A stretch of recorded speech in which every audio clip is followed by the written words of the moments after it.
웰다잉을 통하여 웰빙을 완성합니다. 웰다잉TV 모리입니다.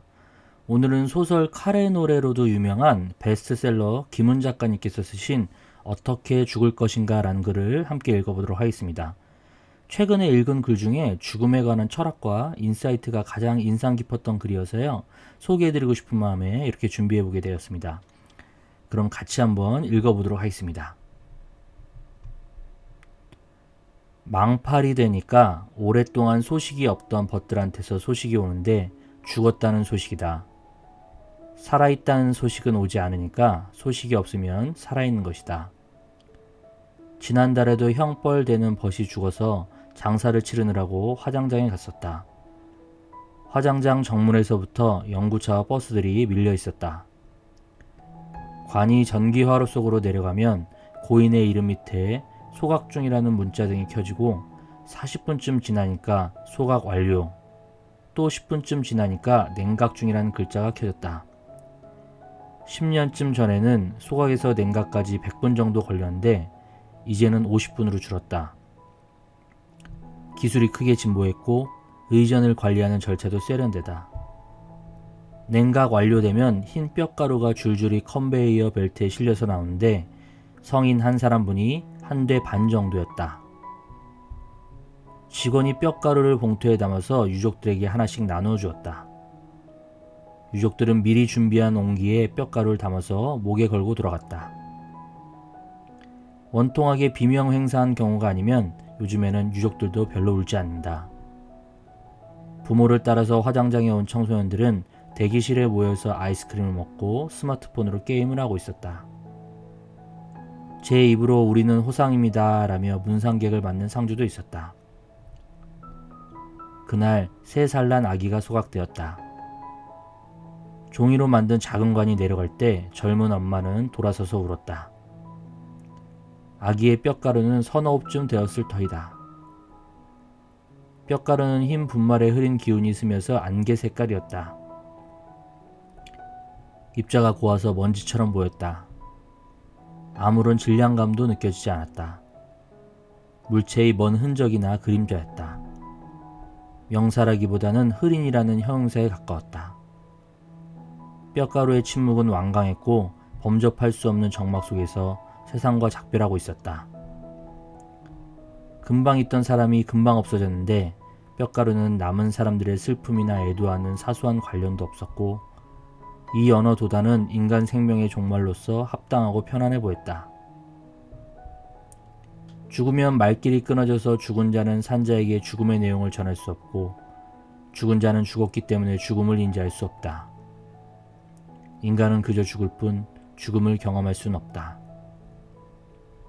화장장에 다녀온 날 저녁마다 삶의 무거움과 죽음의 가벼움을 생각했다. 죽음이 저토록 가벼움으로 나는 남은 삶의 하중을 버텨낼 수 있다. 뼈가루 한 대 반은 인간 육체의 마지막 잔해로서 많지도 적지도 않고 적당해 보였다. 죽음은 날이 저물고 비가 오고 바람이 부는 것과 같은 자연현상으로 애도할 만한 사태가 아니었다. 뼈가루를 들여다보니까 일상생활하듯이 세수를 하고 면도를 하듯이 그렇게 가볍게 죽어야겠구나 라는 생각이 들었다. 돈 들이지 말고 죽자. 건강보험 재정 축내지 말고 죽자. 주변 사람을 힘들게 하지 말고 가자. 질척거리지 말고 가자. 지저분한 것들을 남기지 말고 가자. 빌려온 것 있으면 다 갚고 가자. 남은 것 있으면 다 주고 가자. 입던 옷 깨끗이 빨아입고 가자. 관은 중저가가 좋겠지. 가면서 사람 불러 모으지 말자. 빈소에서는 고스톱을 그만다고 미리 말해두자. 가볍게 죽기 위해서는 미리 정해놓을 일이 있다. 내 작업실의 서랍과 수납장, 책장을 들여다보았더니 지금까지 지니고 있었던 것의 거의 전부가 쓰레기였다. 이 쓰레기 더미 속에서 한 생애가 지나갔다. 똥을 백자 항아리에 담아서 냉장고에 넣어둔 꼴이었다. 나는 매일 조금씩 표가 안 나게 이 쓰레기들을 내다버린다. 드나들 때마다 조금씩 쇼핑백에 넣어서 끌어낸다. 나는 이제 높은 산에 오르지 못한다. 등산 장비 중에서 쓸만한 것들은 모두 젊은이들에게 나눠주었고 나머지는 버렸다. 책을 버리기는 쉬운데 헌 신발이나 낡은 등산화를 버리기는 슬프다. 뒤축이 닳고 찌그러진 신발은 내 몸뚱이를 싣고 이 세상의 거리를 쏘다닌 나의 분신이며 동반자이다. 헌 신발은 연민할 수밖에 없는 표정을 지니고 있다. 헌 신발은 불쌍하다. 그래도 난 내다버렸다. 뼈가루에게 무슨 염이 있겠는가. 유언을 하기는 쑥스럽지만 꼭 해야 한다면 아주 쉽고 일상적인 걸로 하고 싶다. 딸아, 잘생긴 건달놈들을 조심해라. 아들아, 혀를 너무 빨리 놀리지 마라. 정도면 어떨까 싶다. 오래전에 돌아가신 나의 아버지는 스스로 광야를 달리는 말을 자칭했다. 아버지는 집 밖으로 나들면서 평생을 사셨는데 돌아가실 때 유언으로 미안하다를 남겼다. 한 생애가 사음절로 선명히 요약되었다. 더 이상 짧을 수는 없었다. 후회와 반성의 진정성이 느껴지긴 하지만 이것은 좋은 유언이 아니다.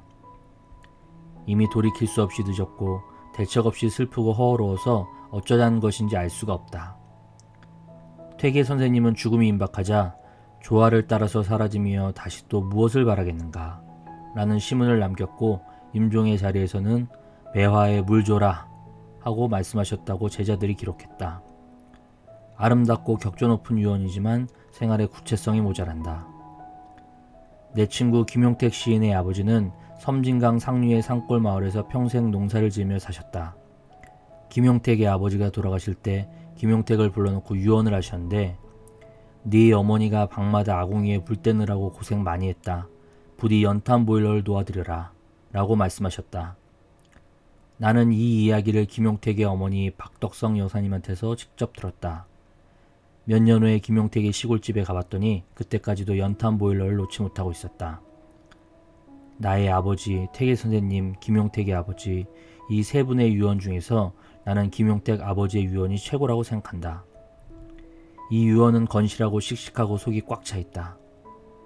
김용택 아버지는 참으로 죽음을 별것 아닌 것으로 아침마다 소를 몰고 밭으로 나가듯이 가볍게 받아들이셨다. 그리고 숨을 거두는 순간에도 인생의 당면 문제가 무엇인지를 정확히 인식하고 있었다.